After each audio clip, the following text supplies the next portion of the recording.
یہ سوال Usama bin Laden کے بارے میں کیا گیا ہے کہ وہ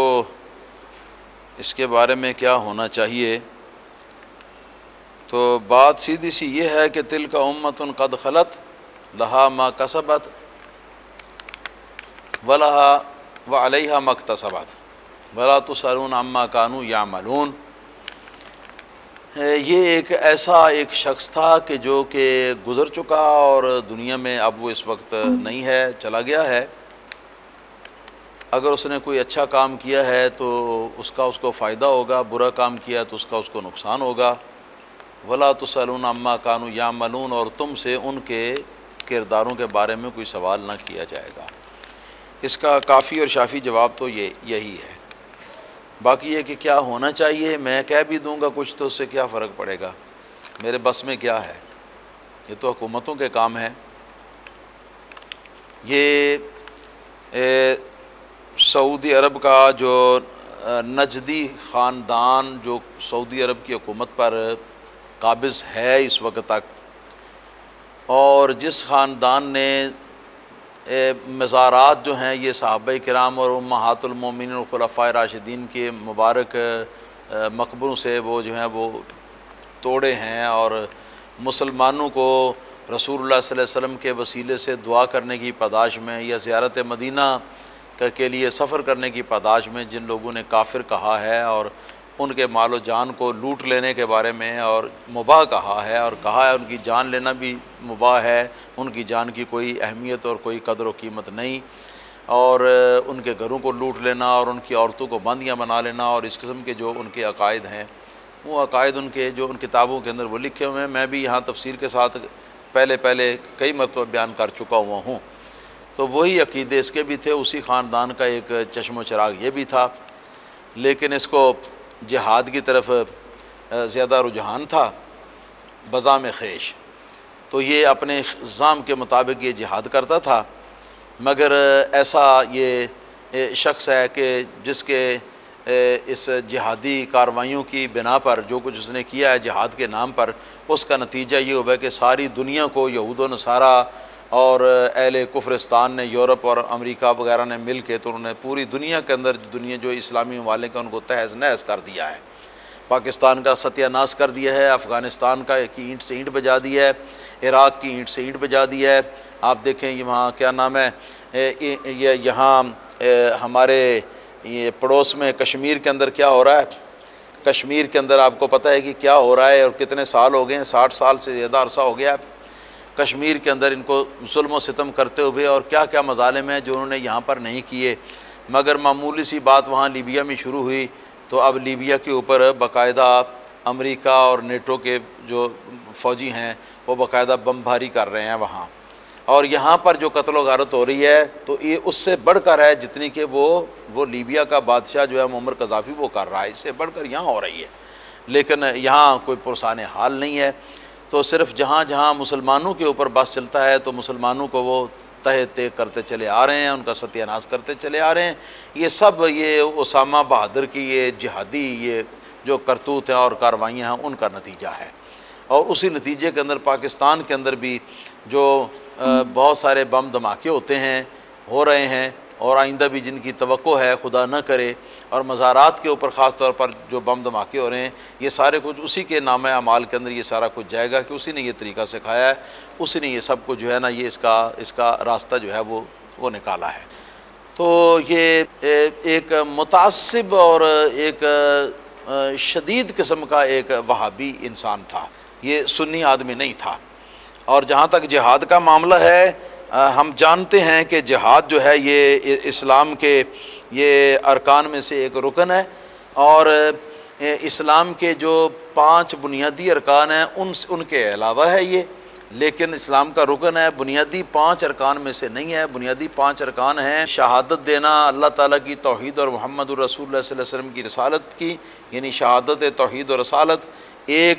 نمبر 2 اقامت صلاۃ، نمبر 3 ایتاء زکوٰۃ، اور نمبر 4 صیام رمضان، اور نمبر 5 بیت اللہ شریف کا حج کرنا۔ یہ 5 چیزیں جو ہیں یہ ارکان بنیادی ہیں اسلام کے، تو ان 5 میں سے تو وہ نہیں ہے، لیکن جہاد بھی اسلام کا ایک عظیم رکن ہے، اور اس کے بڑے فضائل اور بہت کچھ اس کے بارے میں قرآن میں آیا ہے اور حدیثوں میں آیا ہے، بلا شبہ ہزاروں حدیثیں اس کے بارے میں وارد ہیں، سینکڑوں قرآن پاک کی آیتیں جو ہیں اس کے بارے میں وارد ہیں۔ بڑی اچھی چیز ہے، بڑی عمدہ چیز ہے، اس کا بڑا ثواب ہے۔ سرکار دو عالم صلی اللہ تعالیٰ علیہ وسلم کے فرمان مبارک سے ثابت ہے، جب کسی سے پوچھا گیا کہ ای الاسلام افضل ہو، کہ کون سا اسلام کا عمل جو ہے وہ افضل ہے، تو نبی کریم صلی اللہ علیہ وسلم نے موقع محل کی مناسبت سے کہیں تو نماز کو فرمایا ہے، اور کہیں جہاں جہاد کی ضرورت تھی تو اس موقع پر نبی کریم صلی اللہ علیہ وسلم نے افضل اعمال اسلام جہاد کو قرار دیا ہے، اور یقیناً یہ ایک شاندار ایک عمل ہے اعمال اسلام میں سے۔ لیکن ظاہر ہے کہ جس طرح نماز کی قبولیت، روزہ کی قبولیت، حج اور زکوٰۃ کی قبولیت جو ہے اس کے لیے شرط ہے ایمان کا اور عقیدے کا درست ہونا، اسی طرح جہاد کے درست ہونے کے لیے، باعث ثواب ہونے کے لیے، موجب ثواب ہونے کے لیے بھی یہ شرط ہے کہ عقیدہ جو ہے وہ درست اہل سنت و جماعت کے مطابق ہو، اور عقیدہ جو ہے وہ درست ہو، ایمان جو ہے وہ درست ہو۔ اگر ایمان درست نہیں تو نماز بھی قابل قبول نہیں، اگر ایمان درست نہیں تو زکوٰۃ بھی قابل قبول نہیں، اگر ایمان درست نہیں تو رمضان کے روزے بھی قابل قبول نہیں، اگر ایمان درست نہیں تو بیت اللہ کا حج بھی قابل قبول نہیں، اگر ایمان درست نہیں تو جہاد جو ہے وہ بھی اللہ تعالیٰ کی بارگاہ میں قابل قبول نہیں ہے۔ منافقین مدینہ تین بار کلمہ پڑھ کر یا تین بار قسمیں کھا کر نبی کریم صلی اللہ علیہ وسلم کا کلمہ پڑھتے تھے، حضور کی رسالت کی گواہی دیتے تھے تین بار قسمیں کھا کر منافقین مدینہ، لیکن اس کے باوجود اللہ تعالیٰ نے فرمایا ہے کہ واللہ یشہد ان المنافقین لکاذبون، کہ اللہ تعالیٰ بھی قسم کھا کے یہ کہتا ہے کہ یہ منافقین جھوٹ بولتے ہیں، جھوٹ بکتے ہیں، جو کچھ یہ اپنے منہ سے کہتے ہیں یہ ان کے دل کی بات نہیں ہے۔ حالانکہ جو کچھ وہ کہتے تھے وہ تو سچ ہی تھا، لیکن سچ تھا اپنے معنی کے اعتبار سے، اور جھوٹ تھا اس اعتبار سے کہ ان کے دل میں یہ نہ تھا، ان کا دل جو ہے وہ اس کی مخالفت کرتا تھا، اس اعتبار سے اس کو جھوٹ قرار دیا، اور فرمایا وَمِنَ النَّاسِ مَن يُؤْمِنُ بِاللَّهِ وَالْيَوْمِ الْآخِرِ وَمَا هُمْ بِمُؤْمِنِينَ، فرمایا کہ لوگوں میں سے ایسے لوگ بھی ہیں کہ جو لوگ کہتے ہیں، اپنے منہ سے کہتے ہیں کہ ہم مومن ہیں،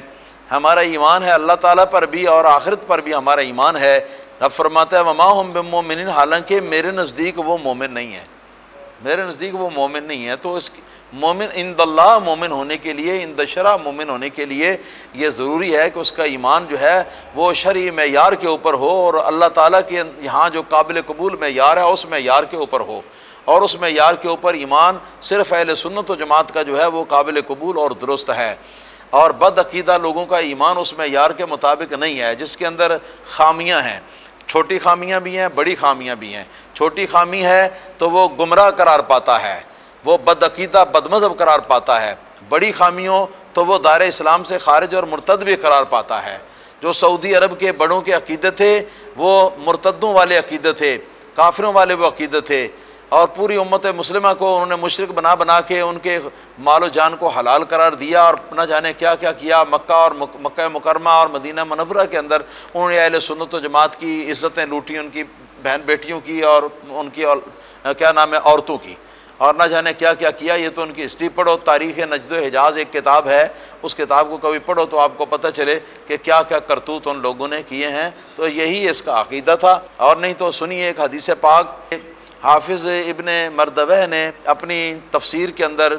یہ اپنی سند کے ساتھ یہ بات حضرت سیدنا انس بن مالک رضی اللہ تعالیٰ عنہ سے، اور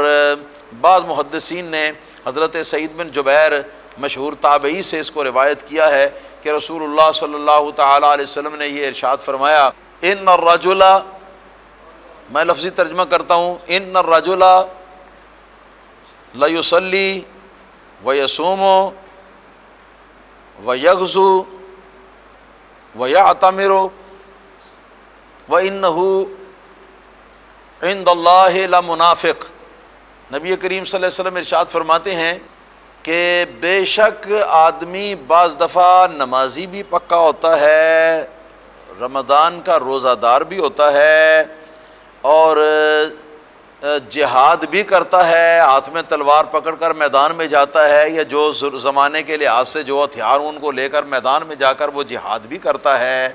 اور وہ عمرہ بھی کرتا ہے، حج بھی کرتا ہے۔ وَإِنَّهُ عِندَ اللَّهِ لَمُنَافِقٌ، اور بے شک وہ اللہ تعالیٰ کے یہاں منافق ہوتا ہے۔ اللہ تعالیٰ کے یہاں منافق ہوتا ہے۔ منافق کون ہوتا ہے؟ زبان پر اسلام کا کلمہ جاری ہو اور دل کے اندر کفر ہو، یا اس کے اعمال یا اس کے اقوال میں سے کوئی بات کفری کلمہ پڑھنے کے بعد سرزد ہوئی ہو، تو وہ منافق ہوتا ہے۔ تو فرمایا کہ بے شک وہ اللہ کے نزدیک منافق بھی ہوتا ہے۔ تو صحابہ کرام حیران رہ گئے، اور حیران ہو کر انہوں نے پوچھا کہ مما دخل علیہ النفاق یا رسول اللہ صلی اللہ علیہ وسلم، پیارے آقا صلی اللہ تعالی علیہ وسلم یہ فرمائیے کہ جب وہ نمازی بھی ہے، جب وہ روزہ دار بھی ہے، جب وہ حاجی بھی ہے، جب وہ وہ عمرہ بھی کرتا ہے، جب وہ غزوہ اور جہاد بھی کرتا ہے، مجاہد بھی ہے، تو وہ منافق کیسے ہو گیا؟ منافقت کیسے اس کے اندر داخل ہو گئی؟ نفاق کیسے اس کے اندر گھس گیا؟ تو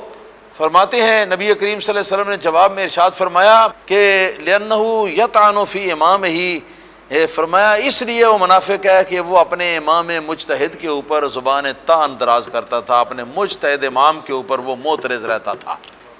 اور پھر فرمایا کہ وَإِمَامُهُ مَنْ قَالَ اللَّهُ تعالی، اور اس کا امام مجتہد وہ ہے کہ جس کی شان اللہ تعالیٰ نے یوں بیان فرمائی ہے کہ فَاسْأَلُوا أَهْلَ الذِّكْرِ إِن كُنتُمْ لَا تَعْلَمُونَ، اگر تم خود نہیں جانتے تو اہل ذکر یعنی جو مجتہد علماء ہیں ان علماء کرام سے پوچھ کر تم مسئلہ معلوم کر لیا کرو، جیسا کہ ہم امام اعظم ابو حنیفہ سے پوچھ لیتے ہیں، امام شافعی سے پوچھ لیتے ہیں، امام مالک سے، امام احمد بن حنبل سے، ان چاروں اماموں کے پیروکار اہل سنت و جماعت ہیں، ہاں جی، بشرطے کہ عقیدہ ان کا اہل سنت کے خلاف نہ ہو۔ لیکن اگر ان چار میں سے کسی کی پیروی کرے، جیسے کہ دیوبندی حنفی امام ابو حنیفہ کی پیروی بتاتے ہیں، لیکن اس کے ساتھ جو کفریات ان کے سنے میری تقریر کے اندر آپ نے کیسے کیسے کفریات انہوں نے اپنی کتابوں کے اندر لکھے ہیں، جیسے کہ سعودی عرب کے نجدی جو ہیں یہ اپنے آپ کو حنبلی کہتے ہیں، امام احمد بن حنبل کی طرف منسوب کرتے ہیں، لیکن ایسے انہوں نے یہ ایمان شکن عقیدے گھڑ رکھے ہیں کہ جن کی امام اعظم و امام احمد بن حنبل کے فرشتوں کو بھی خبر نہیں ہے، نعوذ باللہ ثم نعوذ باللہ۔ تو یہ بات ہے کہ ان چار اماموں کے پیروکار جو ہیں اگر ان کے عقیدے میں بھی پیروکار ہوں اور ان کے فقہی مذہب میں بھی پیروکار ہوں تو وہ اہل سنت و جماعت ہیں۔ اور یہ چیز جو ہے یہ بتاتی ہے کہ ایک مجتہد امام کو، عام شخص جو ہے اس کو یا عام عالم کو ایک مجتہد امام کو فالو کرنا چاہیے، اس کی تقلید اور پیروی کرنی چاہیے، جیسا کہ ہم جیسے کہ امام اعظم ابو حنیفہ رضی اللہ تعالیٰ عنہ کی پیروی کرتے ہیں۔ اور اس طرح کا جو مجتہد امام ہے رسول اللہ صلی اللہ علیہ وسلم نے فرمایا کہ یہ منافق اس لیے ہوا، نمازی ہونے کے باوجود، زکاتی ہونے کے باوجود، روزہ دار ہونے کے باوجود، حاجی اور مجاہد ہونے کے باوجود منافق کیوں ہوا کہ یہ اپنے جس مجتہد امام کی اس کو پیروی کرنا چاہیے تو اس پر زبان طعن دراز کرتا ہے۔ اور یہ زبان طعن جو ہے یہ یہاں پاکستان کے جو وہابی غیر مقلدین اہل حدیث کرانے والے ہیں یہ بھی زبان طعن دراز کرتے ہیں مجتہد اماموں پر، اور اسی طرح جو سعودی عرب کے جو نجدی ہیں وہ بھی ان اماموں کے اوپر زبان طعن دراز کرتے ہیں، اور نعوذ باللہ ثم نعوذ باللہ ان اماموں کو کبھی کہتے ہیں ان کا ایمان درست نہیں تھا، اور کبھی کہتے ہیں کہ انہوں نے تحقیقات جو کی ہیں رسول اللہ صلی اللہ علیہ وسلم کے خلاف کی ہیں، اور کبھی کچھ کہتے ہیں کبھی کچھ کہتے ہیں، اور نعوذ باللہ ثم نعوذ باللہ کبھی جانوروں کے ساتھ ان کو تشبیہ دیتے ہیں، کبھی کافروں کے ساتھ تشبیہ دیتے ہیں ان کو، نعوذ باللہ ثم نعوذ باللہ۔ تو ان کے اس فعل کی بنا پر نبی کریم صلی اللہ علیہ وسلم نے ان کو منافق کہا، اور منافق وہ ہوتا ہے جو اندر سے کافر ہو، باہر سے مومن ہو، زبان سے مومن ہو، دل سے کافر ہو۔ تو اس حدیث پاک کو سامنے رکھنے کے بعد اب کوئی عقدہ میرا خیال ہے اس مسئلے کا باقی نہیں رہ گیا کہ ایسا ہوتا ہے کہ آدمی جہاد بھی کرتا ہے، نمازی بھی ہوتا ہے، پرہیزگار بھی اپنے خیال کے مطابق ہوتا ہے، لیکن اس کے باوجود وہ منافق ہوتا ہے۔ اور وہ انتم لا تشعرون والی بات تو آپ نے پہلے سمجھ لی کہ شیطان کے بہلاوے میں بہکاوے میں جو لوگ اس طرح کے آ جاتے ہیں اور اس طرح کی اپنی انا کے خول کے اندر وہ داخل ہو جاتے ہیں کہ اپنی انا کے خول کے اندر داخل ہونے سے ان کو اپنے کفر کا شعور ہی نہیں ہوتا۔ اگر اپنی انا کے خول سے نکلیں تو ان کو شعور ہو کہ ہم کفر کر رہے ہیں، یہ کیا کر رہے ہیں۔ تو یہ معاملہ ہے یہ اس کا اسامہ بن لادن کا، ہمیں نہ پہلے اس کے ساتھ کوئی دوستی یا محبت تھی نہ اس کے بعد سے دوستی یا محبت تھی، بے شک اس کا بظاہر جو اس نے مطلب اپنا مقصد ظاہر میں رکھا ہوا تھا وہ مقصد اچھی بات تھی، بے شک اس سے ہمیں کوئی اعتراض نہیں، کوئی ہم اس کے خلاف نہیں، مگر جو طریقہ کار اس نے اختیار کیا اس نے تباہ کروا دیا اس کو۔ عراق میں بھی القاعدہ کو وہ ڈھونڈتے رہے ہیں مگر ملی نہیں ان کو، اسی طرح انہوں نے تباہ کر دیا، انہوں نے افغانستان کو بھی اسی طرح تباہ کر دیا، انہوں نے پاکستان کو بھی۔ اب ابھی اور حالات جو ہیں وہ خراب ہو چکے ہیں اور اس حد تک خراب ہو چکے ہیں کہ پتہ نہیں اس کے بعد کیا ہوگا۔ جو سمجھدار اور جو پاکستان کے صحیح معنی میں ہمدرد لوگ ہیں، وہ لوگ جو ہیں وہ بہت سخت پریشانی کی حالت میں ہیں، سخت پریشانی کی حالت میں ہے کہ اب پاکستان کا کیا بنے گا۔ اور اس کے علاوہ جو عرب ممالک کے اندر ہو رہا ہے، ہاں جی، بحرین کے اندر آپ کو پتہ ہے، اور یمن کے اندر جب ان لوگوں نے مظاہرے کیے حکومت کے خلاف، تو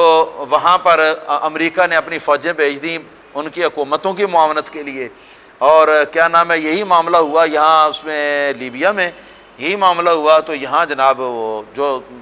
مظاہرین تھے ان کی مدد کے لیے فوج بھیج دی۔ تو یہ نہ کوئی دین ہے ان کا، نہ کوئی ایمان ہے ان کا، مقصد صرف مسلمانوں کو جو ہے وہ تہہ تیگ کرنا ہے۔ صرف ان میں سے جو مسلمانوں میں سے بڑے بڑے چیلے ہیں نا ان کے، جن کی چیلا پنی پر ان کو پوری وفاداری کا یقین ہے، تو صرف ان کو یہ معاف کیے ہوئے ہیں، باقی تو سارا جو کچھ ہے وہ تہہ تیگ کرتے چلے آ رہے ہیں۔ یہ سارا کچھ جو کچھ ہوا ہے یہ اسامہ بن لادن کے قدموں سے ہوا ہے اور اس کے کرتوتوں کی وجہ سے ہوا ہے۔ وآخر دعوانا الحمدللہ رب العالمین۔